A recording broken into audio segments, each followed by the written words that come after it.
La femme devant moi venait de se faire voler. Désolé, j'ai un autre retrait à faire. Un rapide coup d'œil m'a tout révélé.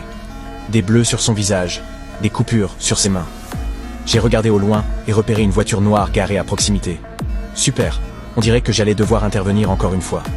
Je lui ai dit de rester calme. Ne vous retournez pas. Je peux vous aider. Continuez de retirer de l'argent. Le minivan sur ma gauche, c'est le vôtre? Oui. Vous me confirmez que vous vous faites carjacker? Mon fils est dans la voiture. Une arme? Restez ici. Ça va pas être long. Ta mère ferait mieux de se manier le cul, ou vous allez passer un sac... Salut, tu peux rejoindre ta maman. Je les ai mis, elle et son enfant, en sécurité. Attendez. Qui êtes-vous? Mon nom est Jack Reacher, ancien capitaine du corps des Marines. Je suis venu dans cette petite ville pour trouver celui qui a tué mon frère. Mais depuis mon arrivée, les meurtres se sont enchaînés. La police m'a rapidement soupçonné, moi, le nouveau venu en ville. Ils ont découvert que j'avais été près d'une des scènes de crime, et je n'avais aucun alibi pour prouver le contraire. Et juste comme ça, j'ai été faussement accusé de meurtre et jeté en prison. Ce fichu gardien de prison a essayé de me piéger. Il prétendait que je cachais des preuves, et a exigé que je me déshabille pour une fouille. Mais on ne m'intimide pas aussi facilement. J'ai refusé net. Avec ma carrure imposante, je suis presque sûr que ce gardien était mort de peur.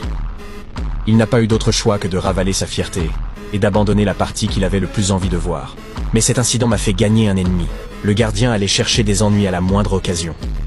Dès le lendemain matin, l'atmosphère dans la prison est devenue étrange. Je ne m'attendais pas à ce que ce gardien soit aussi vicieux. Il nous avait enfermés à vie dans une cellule de haute sécurité. Face à une bande de criminels endurcis, je n'étais pas effrayé.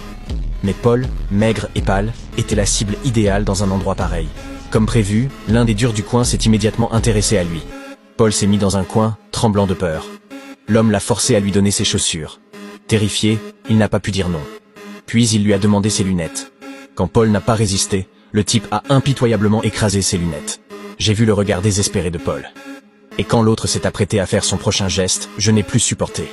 J'ai bondi de mon lit immédiatement. Je me suis dressé comme un mur devant Paul.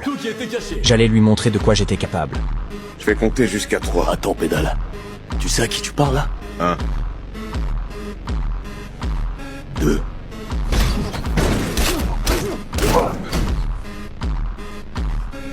Vous nous devez une paire de lunettes.